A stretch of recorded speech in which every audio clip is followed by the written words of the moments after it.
আমার এই 33 বছরের অজের জীবন, 33 বছরের অজের জীবনের আমার অভিজ্ঞতা, হুজুরির কথা যদি পক্ষে আসে তাহলে হুজুর ভালো, আর হুজুরির কথা যদি আমার চাল চলন আচার আচরণের বিরুদ্ধে যায় তাহলে হুজুরির সকালবেলা কবরে দেবো, সন্ধ্যেবেলা তুলে শ্মশানে পোড়াবো। আমাদের বিশ্বাসের দৌড়। অমুক হুজুর বিরাট ভালো, কিন্তু হুজুরির বক্তৃতা যদি একবার গায়ে লেগেছে তখন হুজুরির ধুতি একবারও খোদার ভয় লাগবে না। এই কথা বলছেন না কেন? এই তো আমাদের বিশ্বাসের দৌড়, এই বিশ্বাসের আমাদের চরিত্র। আমি এই প্রসঙ্গে আপনাকে ছোট্ট দুটো রসুলের সময়কার তথ্য একটু শোনাই। একটা শুনুন। জি, রসুল করিম সাল্লাল্লাহু আলাইহি ওয়াসাল্লাম এক ইহুদির সঙ্গে লেনদেন করেছেন। ইহুদির সঙ্গে তিনি লেনদেন করেছেন, যার ফলে রাসূলুল্লাহ ইহুদির কাছে দেনদার। তো আচমকা ইহুদি একদিন রাসূলুল্লাহকে ধরেছে, ধরে বলছে, মোহাম্মদ তোমার কাছে আমি পয়সা পাই, আমার পয়সাটা দাও। তো রাসূল বললেন, ভাই আমি যে আপনার পয়সা দিয়ে দিয়েছি। ইহুদি বলছে, না তুমি দাওনি। আচ্ছা, আমাদের কি বিশ্বাস রসুল দেশে না দেয়নি? আচ্ছা, রসুল না দেবেন বলবেন, এরম রসুলের লাইফে কোনো রেকর্ড আছে? কিন্তু রসুল যতবার নম্রতার সঙ্গে বলছেন আমি দিছি, ও ইহুদি ততবার বলছে না তুমি দাওনি। বলতে বলতে ইহুদি খুব চড়া কথা বলল, তোমার বংশের দোষ ঋণ নিয়ে ঋণ শোধ না করা। আমাদেরও বলো, ব্যক্তিগত আমি দোষ করেছি তুই আমার বল, আমার বাপের বললি বলো, রাগটা বেড়ে যাবে। তুই আমার বংশ যদি নাড়িস সেটা সহ্য করা বড্ড কঠিন। আমি দোষ করেছি, আমার তুই একবারের জায়গায় 5 বার বল, ঠিক কিনা বলে? তো রাসূলুল্লাহ খুব দুঃখ পেলেন যে আমার জন্য আমার বংশেও দূষিত হবে। কিন্তু তো রসুল তবুও কোনো চড়া কড়া বলেন। ইন দি মিন টাইমে একজন ব্যক্তি এলো, রসুলের সাহাবী, এসে ম্যাটারটা বুঝলো যে ইহুদির সঙ্গে রাসূলুল্লাহর বিতণ্ডা হচ্ছে একটা পয়সা শোধ করা আর না করা নিয়ে। শোনার পরে রাসূলুল্লাহ বললেন, ইয়া রাসূলুল্লাহ, আমি সাক্ষ্য দিচ্ছি আপনি ওর পয়সা দিয়েছেন। অবাক কাণ্ড। তাহলে এই সাহাবী যখন রসুলের পক্ষে সাক্ষী দিচ্ছে তাহলে ওটা তো রসুলের জন্য প্লাস পয়েন্ট। কিন্তু রসুল কি বললেন? বললে, দেখো আমি যখন পয়সা দিয়েছিলাম সেখানে তুমি ছিলে না, অতএব তুমি আমার হয়ে সাক্ষী দিতে পারো না। সুবহানাল্লাহ বলবেন? আমরা হলে কি করতাম? লাফিয়ে উঠে বলতাম, ওই তো সাক্ষী দিচ্ছে, পয়সা দিচ্ছে। রসুল বললেন, তুমি ছিলে না, তুমি সাক্ষী দিতে পারো না। আল্লাহর কি খেলা! তৎক্ষণাৎ ইহুদি বলছে, হে মুহাম্মদ, আমি স্বীকার করছি তুমি আমার পয়সা দিয়েছো। এতক্ষণ কি বলছিল বলে? দেইনি। তো রাসূল বললেন, কি ব্যাপার ভাই, তুমি এতক্ষণ বলছিলে আমি পয়সা দিইনি, আর এখন বলছো দিয়েছি।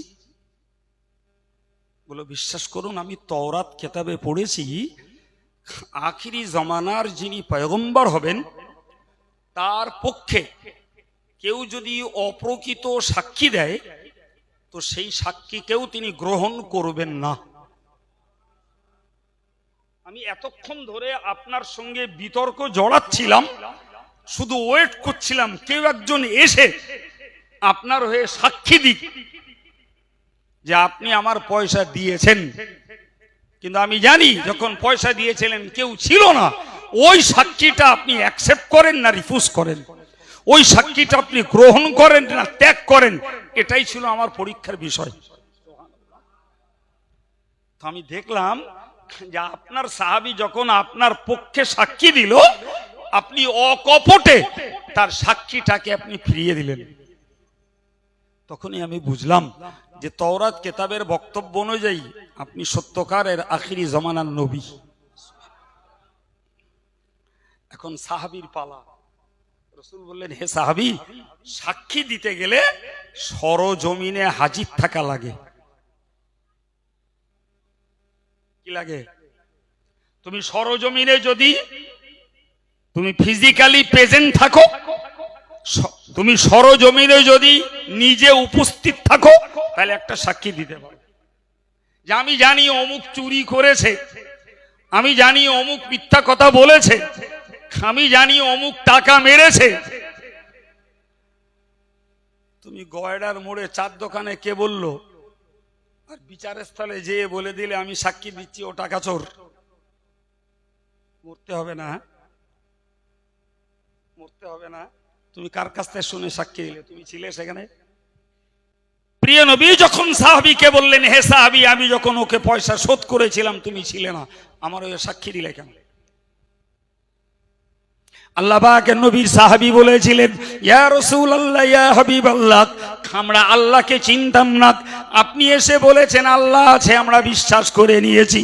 ইয়া রাসূলুল্লাহ, আপনি বলেছেন আল্লাহ এক, আমরা বিশ্বাস করে নিয়েছি। ইয়া রাসূলুল্লাহ, আপনি বলেছেন মরার পরে কবরে আযাব হবে পাপীর জন্য, বিশ্বাস করে নিয়েছি। আপনি বলেছেন হাসরের বিভৎস দিনে কঠিন সূর্যের তাপের নিচে দাঁড়াতে হবে, আপনার কথা বিশ্বাস করেছি। ইয়া রাসূলুল্লাহ, আপনি বলেছেন জাহান্নামের উপরের পোলটাকে পার হতে হবে, আপনি বলেছেন বিশ্বাস করে নিয়েছি। পার না হতে পারলে কেটে খান খান হয়ে জাহান্নামের গাড্ডায় পড়তে হবে, বিশ্বাস করে নিয়েছি। আপনি বলেছেন জান্নাত আছে, বিশ্বাস করে নিয়েছি। এই অদৃশ্যের বহু বিষয়কে আপনার মুখের কথায় বিশ্বাস করেছি, আর সামান্য কটা টাকা আপনি বলছেন দিয়েছি, কেমনে ওইটাকে অবিশ্বাস করব? তাই আপনার মুখের কথার খাতিরে বলেছি যে আমি সাক্ষী দিচ্ছি আপনি টাকা দিয়েছেন। বিশ্বাসের কত মূল্য একটু ভাবুন। রাসূলুল্লাহ যখন ইসলাম প্রচার করেছেন মক্কা ভূমিতে, তখন টোটাল আরব সাম্রাজ্যে রাসূলের পক্ষে তো কেউ ছিল না। এক আল্লাহপন্থী তাওহীদপন্থী কেউ ছিল বাবা? হ্যাঁ না বলে? কেউ ছিল? রাসূল তাদের সামনে বলেছে, ইয়া আইয়ুহান নাস, হে মানুষেরা, কুলু লা ইলাহা ইল্লাল্লাহ, তোমরা বলো আল্লাহ ছাড়া উপাস্য, আরাধনা, উপাসনা, স্তব স্তুতি, গুণ কীর্তন পাওয়ার যোগ্য আর কেউ নেই। যদি তোমরা এই বিশ্বাসটা করতে পারো, লাআল্লাকুম তুফলিহুন, আশা করা যায় তোমরা সফলতা লাভ করতে পারবে। সফলতা কিসে? তাদের পক্ষ থেকে প্রশ্ন উঠে এলো, সফলতা কিসে? প্রিয় নবী তাদেরকে বোঝালেন যে মান ক্বালা লা ইলাহা ইল্লাল্লাহ ফাদাখালাল জান্নাহ, সফলতা হলো জান্নাত পাওয়ার মধ্যে। সুবহানাল্লাহ। কিসের ভিত্তিতে পাওয়া যাবে? লা ইলাহা ইল্লাল্লাহ শুধু মুখে পড়বে না, এর অর্থটাকে নিজের জীবনে যে বাস্তবায়ন করবে, যে আল্লাহ ছাড়া উপাস্য নেই, আল্লাহ ছাড়া রুজিদাতা নেই, আল্লাহ ছাড়া রোগদাতা কেউ নেই, আল্লাহ ছাড়া রোগ সুস্থকর্তা কেউ নেই, আল্লাহ ছাড়া সম্মানকারী কেউ নেই, আল্লাহ ছাড়া অপমানকারী কেউ নেই, আল্লাহ ছাড়া উন্নতি কেউ দেয় না, আল্লাহ ছাড়া অবনতি কেউ করে না, আল্লাহ ছাড়া আমার শান্তি কেউ দিতে পারে না, আল্লাহ ছাড়া অশান্তি, অস্বস্তি, অসুস্থতা, কষ্ট কেউ দেয় না। তুমি মুখে লা ইলাহা ইল্লাল্লাহ বলার সঙ্গে এই অর্থগুলোকে তোমার বিশ্বাসে গাঢ় করো, এতেই তোমার সফলতা, এতেই তোমার সফলতা, তুমি জান্নাত পাবে। তো রাসূল বললেন, যে লোকটা কলেমার প্রতি বিশ্বাস এবং স্বীকৃতি দিয়েছে, জবানে পড়েছে, বলেছে, অন্তরে স্বীকার করে নিয়েছে, তার জন্যই রয়েছে সফলতা, তার জন্যই জান্নাত।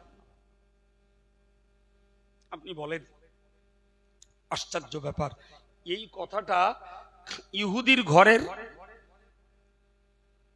কেউ কেউ, খ্রিস্টানের ঘরের কেউ কেউ, কাফেরদের ঘরের কেউ কেউ, মুশরিকদের ঘরের কেউ কেউ, অগ্নি উপাসক ঘরের কেউ কেউ, তারকা পূজকদের ঘরের কেউ কেউ, যারা বিশ্বাস করেছে তারাই তো ওই ধর্ম থেকে বেরিয়ে এসে ইসলাম ধর্মে দীক্ষিত হয়েছে।